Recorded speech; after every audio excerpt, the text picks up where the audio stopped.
नमस्कार। इन खबर में आपका स्वागत है। देश के बड़े ग्रुप अडानी पर हिंडनबर्ग रिसर्च की रिपोर्ट से हंगामा मचा हुआ है। संसद ठप है, विपक्ष आक्रामक, लेकिन सरकार की तरफ से जवाब का इंतजार हो रहा है कि आखिर सरकार क्या कहती है। सत्ता से अडानी की नज़दीकी किसी से छिपी नहीं है।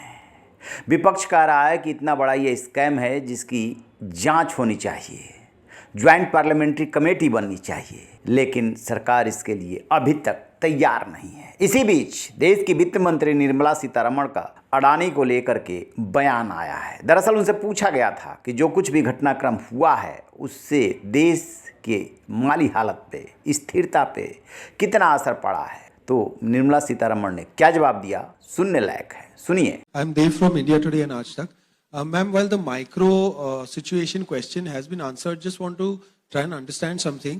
In wake of the FPO pullout and given the current situation, does India's position in the global financial markets get affected or does it get weakened in any way possible?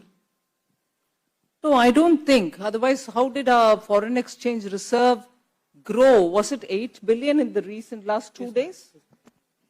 The foreign exchange reserve in the last 2 days has gone up by 8 billion. So our macroeconomic fundamentals or our economy's image, none of which has been affected. Yes, FPOs come in, FIS come out, get out. These fluctuations are there in every market. But the fact that we have had 8 billions come in this last few days proves that the perception about India and in its inherent strengths is intact. Thank you.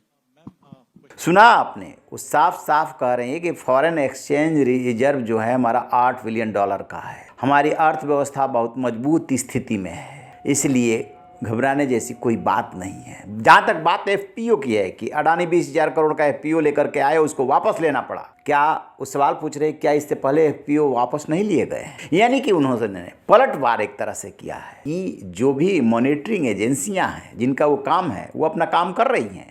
RBI ने सभी बैंकों से पूछा है कि किसने कितना Adani group को लोन दिया है बताए। तो सरकार अब ये कह करके इससे बच रही है कि जिन एजेंसियों का काम है निगरानी करना, वो इसे निगरानी कर रही है। भारत की अर्थव्यवस्था मजबूत है। तो निर्मला सीतारमण जो देश की वित्त मंत्री है, पहली बार अडानी ग्रुप पे इतना खुल करके बोली हैं। आपको बता दें कि हिंडनबर्ग रिसर्च की रिपोर्ट के मुताबिक अडानी ने अपने अकाउंटिंग में स्टॉक के लिए मैनिपुलेशन किया। ये भी आरोप है कि सेल कंपनियां जो है बनाई गई और उन्होंने अपने ही शेयर जो है कंपनियों के खरीदे ताकि उसके भाव को ऊंचा किया जा सके। जैसे ही ये रिपोर्ट आई, इसके बाद अडानी के शेयर धड़ाधड़ गिरने लगे। एफपीओ जो लेकर के आए उसे वापस लेना पड़ा। विपक्ष आक्रामक हो गया।